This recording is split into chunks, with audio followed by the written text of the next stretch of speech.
خدا ہے خدا ہے یہی آرزو، میں امام زمان کا سپاہی بنوں۔ جہاں پر پروردگار نے رسول کو بھیجا وہاں شیطان کو رسول خدا کو مبعوث کیا، شیطان نے چیخ ماری۔ اب شیطان نے پوری طاقت لگائی کہ رسول کا مقابلہ ہو، اور اتنا خدا نے انتظام کیا رسول خدا کے لیے 1,24,000 کو بھیج کر انسانیت کو کوچ اور کمال تک پہنچانے کے لیے، لیکن ابھی صرف 50 سال گزرے تھے، اور 50 سال میں رسول خدا کے منبر پر یزید جیسا شخص آ کر بیٹھ گیا۔ یہ تھا شیطان کا کارنامہ جو اس نے کیا۔ یہ 1-2 دن کا نہیں ہے، یہ اس نے بہت لمبی پلاننگ کی، جو ایسے شخص کو آ کر بٹھایا، یعنی جو وہ کر سکتا تھا اس نے کر لیا، جو وہ کر سکتا تھا۔ اس لیے یزید نے آ کر کیا بولا، یہ وحی وغیرہ کچھ نہیں تھی، یہ سب بنی ہاشم کا ڈھونگ تھا۔ پہلی بات آتے ہی اس نے وحی کا انکار کیا، اور منبر رسول پر بیٹھا ہوا تھا۔ اب ہم لوگ بعض اوقات تاریخ میں سوچتے ہیں نا، یہ کیسے مسلمان تھے، یہ کیسے لوگ تھے، یہ کیسی امت تھی کہ منبر رسول پر عجیب عجیب سے لوگوں کو بٹھا دیا، کہیں مروان ہے، کہیں یہ ہے، کہیں وہ ہے، کہیں ابن زیاد ہے۔ اب بہت سخت بات ہے لیکن برا مت مانیے گا، ابھی کیا ہو رہا ہے، وہ ایسے تھے، یہ بہت آسان ہے، میں کیسا ہوں یہ سب سے مشکل بات ہے۔ عزیزان محترم، مطلب آپ کیا سمجھ رہے ہیں کہ جو آپ کے ساتھ کام ہو رہا ہے، وہاں اتنی پلاننگ پر یہ کام ہوا، جب یہ کام کیا اس نے تو اسے تصور ہی نہیں تھا کہ یہاں رسول کا نواسہ زندہ ہے، تو میں ہی تو آؤں گا اور کون آئے گا، اور آ کر وہ کام کیا جو بشریت جب تک قیامت نہیں آئے گی اسلام کے پرچم کو سر بلند کرنے کے لیے امام حسین کام کر کے چلے گئے۔ پھر دشمن پریشان ہوا، اور پھر یہ دشمن بہت اس وقت پریشان نہیں، اس وقت تو اس کی سمجھ میں نہیں آئی، وہ تو کرتا رہا، کوششیں کرتا رہا، امام کو کبھی زندان میں ڈال دے، کبھی یہ بلا لے، کبھی وہ کر لے، جو وہ کر سکتا تھا کرتا رہا۔ اسلام پھیلتا گیا۔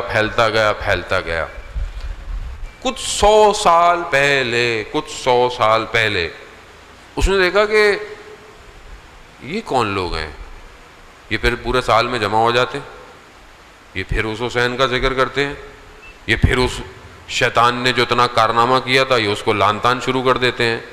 یہاں پھر شیطان دوبارہ ایکٹیو ہو گیا، انہوں نے بولا اب کیا کریں، اس نے پھر وہی کام کیا، انہوں نے بولا پھر محنت کرو، انہوں نے کیا کیا، انہوں نے بولا لوگوں کو خراب کرو، وہ کر رہا ہے سوشل میڈیا، لیکن اس نے بولا بھائی ان کو کیسے خراب کرو، تو اس نے بڑی میٹنگیں کی، اور بڑی آفیشیل میٹنگز ہیں، یہ موجود ہیں۔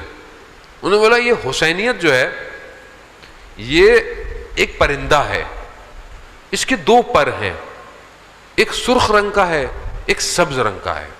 اس نے پرندے سے تشبیہ دی، کہا کہ اس کا جو سرخ رنگ ہے وہ حسینیت، شہادت، جہاد کا ہے، اور جو سبز رنگ ہے وہ امید، انتظار کہ کوئی آنے والا ہے۔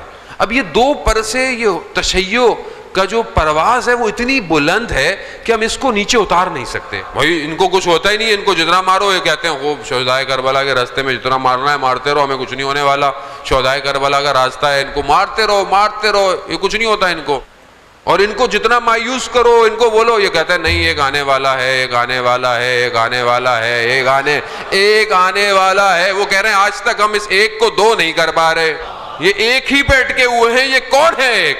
اس ایک کے لیے وہ اترا عراق، اس نے عراق میں لوگوں کو پکڑ کر پوچھا وہ کہاں ہے تمہارا 12واں جس کا تم انتظار کر رہے ہو، وہ ڈھونڈ رہا ہے۔ عزیزان محترم، یہ اس نے سوچا، اس نے بولا اب کیا کریں، اس پرندے کو روکیں کیسے؟ کہا اس کے پروں کو نقصان دو، اس کے پروں کو کاٹو، پرندے کے آپ پر کاٹ دیں پرندہ گر جاتا ہے، انہوں نے بولا اس کے پرندوں کو نقصان دو، اور اس نے بہت پلاننگ کی، اس نے بولا فلسفہ انتظار کو مایوسی میں، فلسفہ انتظار کو کہ ہاتھ پہ ہاتھ پر بیٹھ کر انتظار کرنا چاہیے، ہمیں کچھ نہیں کرنا، ہمیں یہ نہیں کرنا، وہ نہیں کرنا، بس دعائیں پڑھتے رہو بیٹھ کر امام کو یاد، بس اور کچھ نہیں کرنا. یہ اس نے کیا کافی حد تک، وہ آپ کے سامنے وہ کامیاب ہے. اس نے بولا دوسرا پر عزاداری، حسینیت، خوب اس کو خراب، کیسے خراب کرو؟ خوب ماتم سے، شعر و شاعری سے، ممبر پہ ایسے لوگوں کو بٹھاؤ کہ جو امام حسین کے مقصد کی بات نہ کریں، اس کو بٹھاؤ ممبر پہ. عزیزان محترم، آپ کو یہ کیا کیا؟ یہ اسی نے تو کیا ہے، یہ وہ کر رہا ہے. زبان ایسی پیدا کرو، اتار چڑھاؤ ایسے ہوں، 25 بندے خود ہی لے کر آ جاؤ، نعرے مارو، پکڑ پکڑ کے بٹھاؤ. عجیب. عوام تو تشنا ہے عزیزان محترم، اس کو تو جو آپ دیں گے وہی کرے گی نا. عوام تو تشنا ہے، آپ اس کو جو سنا دیں. تو یہ اس نے ایسا کام کیا کہ آج آپ کو نتیجے بہترین طریقے سے نظر بھی آ رہے ہیں. لیکن اس جو شخص یہ بات کر رہا تھا کہ ان پروں کو نقصان پہنچاؤ، یہ پرواز نیچے لے کر آئے گا، لیکن اس نے آخری بات کی اور اس نے کیا کہا؟ اس نے کہا مگر اس پرندے نے ایک ذرہ پہنی ہوئی ہے، ایک شیلڈ پہنی ہوئی ہے. وہ شیلڈ ایسی ہے کہ جب بھی یہ پر ضعیف ہونا شروع ہو جاتے ہیں وہ شیلڈ دوبارہ پاور دے دیتی ہے. انہوں نے بولا بھائی یہ کون سی شیلڈ ہے؟ کہا یہ ولایت کا نظام ہے، یہ ولایت کا نظام ہے. تم جتنا یہ جب تک مجتہدین اس نظام کو لے کر چل رہے ہیں یہ پرندے کو کچھ نہیں ہو سکتا. یہ جب گرتے ہیں پھر فروا، پھر گرتے ہیں پھر پرواز. اس نے بولا اب کیا کرو؟ اس شیلڈ کو خراب کرو. وہ پھر شروع ہو گیا اور آج آپ کے سامنے لے کے